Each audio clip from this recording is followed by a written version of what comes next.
ang pangit mo pa rin. Hala, grabe, ikaw din. Amoy bulok na bagang pa rin yung hininga mo. Gusto kitang sakalin. Ay, hala, di. Tingnan mo yan, oh. Di ba yan yung nagyabang sa JC na nagbakasyon daw siya sa ibang bansa? Oo, kilala ko yan. Pero isang linggo lang naman siya dun, eh. Hey, you two. What you are see?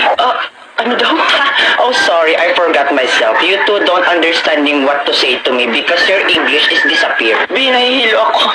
Kailangan ko makasapak ng bobo. Nga lang akong bahala.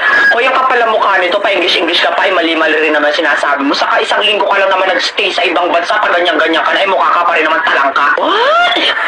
Talengka? Talengka? Ay kung hampasin kaya kita ng talangka para matawan ka. Well, it's nothing anymore my problem. I mean, mathematical equation that I don't understanding to say what you to me. You too dead hungry. Kung yung totoo, nag-a-addict ka ba o natukhang ka sa ibang bansa? Huh? Why is me going to be addict?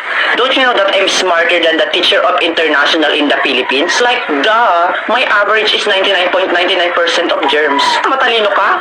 Ay, anong magagawa mo pag sinikmuraan kita mismo dito? Oh, try. I am not afraid anymore. I will go sumbong you to my bodyguard. Bayaan mo na yung besi, tara na. Ewers, mga loser. You can't even talk English to me. Ay, wait. Papatulang ko to. You little bulwak na inidoro. You're making me irritated the functionality of my brain that can sampal you little bigger booger that the size of your booger is 200% kilometer per hour with bacteria. Now B, it's your turn. Let me be the one to finish these cockroaches. Yeah, period. Galing mo talaga.